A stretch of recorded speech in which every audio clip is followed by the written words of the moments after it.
नमस्कार दोस्तों, इस वीडियो में हम लोग स्ट्रेस मैनेजमेंट का एक क्वेश्चन देखेंगे। जो क्वेश्चन है दोस्तों कि तनाव प्रबंधन में परामर्श की आवश्यकता एवं उसके अनुप्रयोग को समझाइए।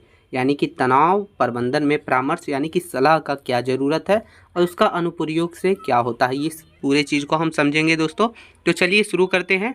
इसका आंसर हम लोग समझने का प्रयास करेंगे। ठीक है, तो बोल रहा है कि तनाव प्रबंधन में परामर्श एक बहुत बड़ी भूमिका निभाती है। जैसे किसी की सलाह, परामर्श जो होता है ना, वो परामर्श उसी को बोलते हैं, एक तरह का सलाह। ठीक है, तो वो बहुत बड़ी भूमिका निभाती है। इसकी आवश्यकता तब महसूस होती है जब व्यक्ति के दैनिक जीवन, स्वास्थ्य और संबंधों को नकारात्मक रूप से प्रभावित होकर जब तनाव पैदा होता है, तब इसका जो है भूमिका महसूस होती है, आवश्यकता ज़रूरत पड़ती है। ठीक है, इसका प्रबंधन नहीं कर पाता है तब, जो खुद से नहीं कर पाता है तब। ठीक है, परामर्श की आवश्यकता आप देखते हैं। पहला हो गया निजी एवं सुरक्षित स्थान।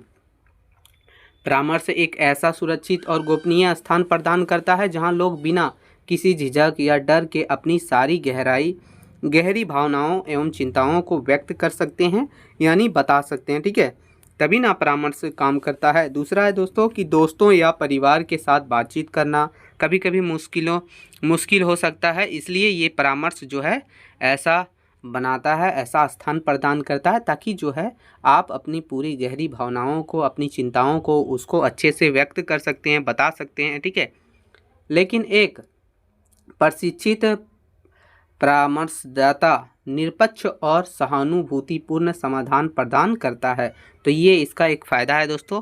अब आगे हो गया कि तनाव के कारणों की पहचान। तो तनाव के कारणों की पहचान करवाता है। एक परामर्शदाता आपको उन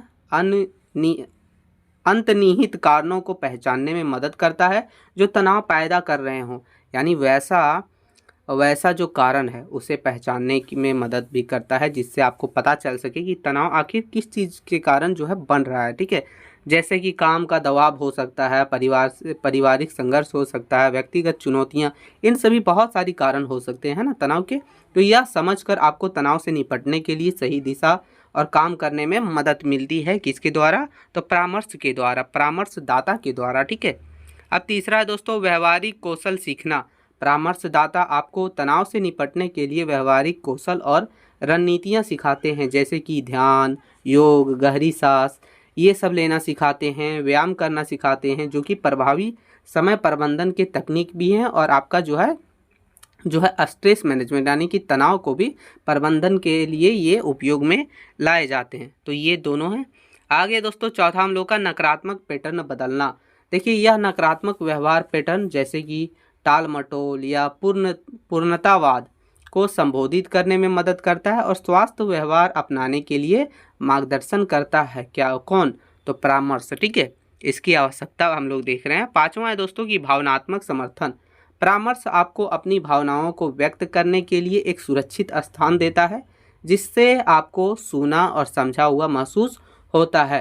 तो ये एक बहुत अच्छी परामर्श से ही होता है। ठीक है, छठा हो गया लचीलापन का निर्माण।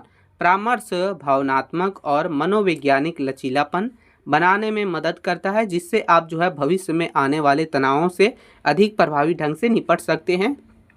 तो ये जो है परामर्श से फायदा होता है, यानी भावनात्मक रूप से भी और मनोवैज्ञानिक लचीलापन बनाने में मदद करता है। ठीक है, आगे दोस्तों सातवां बोल रहा है कि मानसिक स्वास्थ्य में इसका सुधार कैसे होता है। तो यह चिंता और अवसाद जैसे कि तनाव से संबंधित मानसिक स्वास्थ्य समस्याओं के लिए उपचार प्रदान करता है, यानी कि पहले आपका देखता है किस तरह से होता है। ठीक है, मानसिक स्वास्थ्य वगैरह समस्या अगर पैदा हो रहा है स्ट्रेस से, तो उसके लिए उपचार भी प्रदान करता है, सही तरीका बताता है, परामर्श देता है। तो ये सब चीज़ है, इसकी आवश्यकता हमने देख लिया। अब देखेंगे इसका अनुप्रयोग। ठीक है, यानी इसका गलत प्रयोग से क्या क्या होता है। तो सबसे पहला हो गया व्यक्तिगत जीवन, यानी रिश्तों में समस्या। तो रिश्तों में समस्या आता है तो परामर्श व्यक्तियों को अपने रिश्तों में समस्याओं को सुलझाने में मदद करता है और जोड़ों के बीच मध्यस्थता कर सकता है। तो ये इसकी एक हो गई। दूसरा हो गया स्वयं का देखभाल, मतलब खुद का देखभाल। ठीक है, यह व्यक्तियों को स्वयं का देखभाल करने और अपनी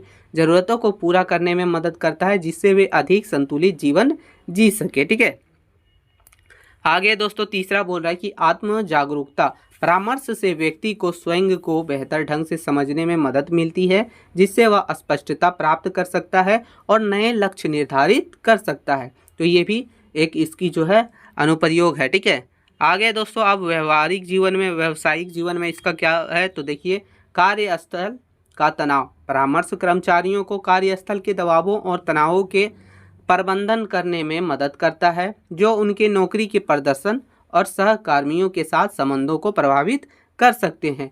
तो ये इसका पहला हो गया।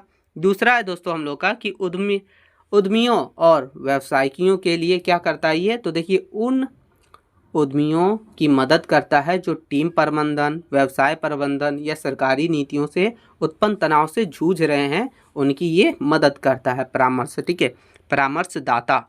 आगे संगठनात्मक तनाव जैसे हो गया, परामर्श एक स्वास्थ्य कार्य वातावरण को बढ़ावा देता है, बढ़ावा देने में भी मदद करता है, जहां कर्मचारी अपने काम और चिंता के बारे में खुलकर बात कर सकते हैं, उनको अपनी भावनाएं या फिर अपनी बातें बता सकते हैं, जिससे कुल मिला जुलाकर तनाव का स्तर कम होता है, कम तनाव किया जाता है। ठीक है, अब है देखिए बहुत सारा इसके अलावा भी तनाव से निपटने के लिए बहुत सारा उपाय है जो परामर्श के द्वारा भी सलाह दिया जाता है। पहला हो गया नियमित व्यायाम वगैरह। देखिए व्यायाम जो है आपका एंडोफिल जारी करता है। ठीक है, एंडोफिल एक हार्मोन है जो जारी करता है, जो मूड को बेहतर बनाता है और तनाव कम करता है। एंडोफिल जो है एक हार्मोन है, ठीक है, जो हमारे शरीर में पाया जाता है। दूसरा है आराम करने की तकनीकें, ध्यान, योग या गहरी सांस लेने जैसे तकनीक मानसिक शांति प्रदान कर सकती है। तो ये हो गया। तीसरा है दोस्तों पर्याप्त नींद लेना। पर्याप्त नींद, आरामदायक नींद लेना तनाव के शारीरिक और मानसिक लक्षणों को कम करने में मदद करता है। आगे चौथा है हम लोग का दोस्तों बोल रहा है सामाजिक समर्थन। परिवार, दोस्त और पालतू जानवरों के साथ समय बिताना तनाव से निपटने में महत्वपूर्ण भूमिका निभाता है। तो ये सभी कारणों से हमें पता चला कि तनाव से निपटना कैसे है, तनाव परामर्श का जो है उसकी आवश्यकता क्यों होती है, उसका अनुप्रयोग वगैरह सब हमने देखा। ठीक है, तो अगर क्वेश्चन आए तो आपको लिख देना है। निष्कर्ष थोड़ा सा आप लिख दीजिएगा कि तनाव प्रबंधन में परामर्श की आवश्यकता इसलिए है क्योंकि वह व्यक्ति को तनाव के मूल कारणों को समझने, अस्वस्थ सामना रणनीतियों को बदलने और गंभीर मानसिक शारीरिक लक्षणों से निपटने में बहुत ज़्यादा मदद करता है, इसलिए इसका बहुत बड़ा योगदान है। तो ये क्वेश्चन था दोस्तों, अच्छा लगा तो लाइक कर दीजिएगा। मिलते हैं नई वीडियो में, तब तक के लिए जय हिंद दोस्तों।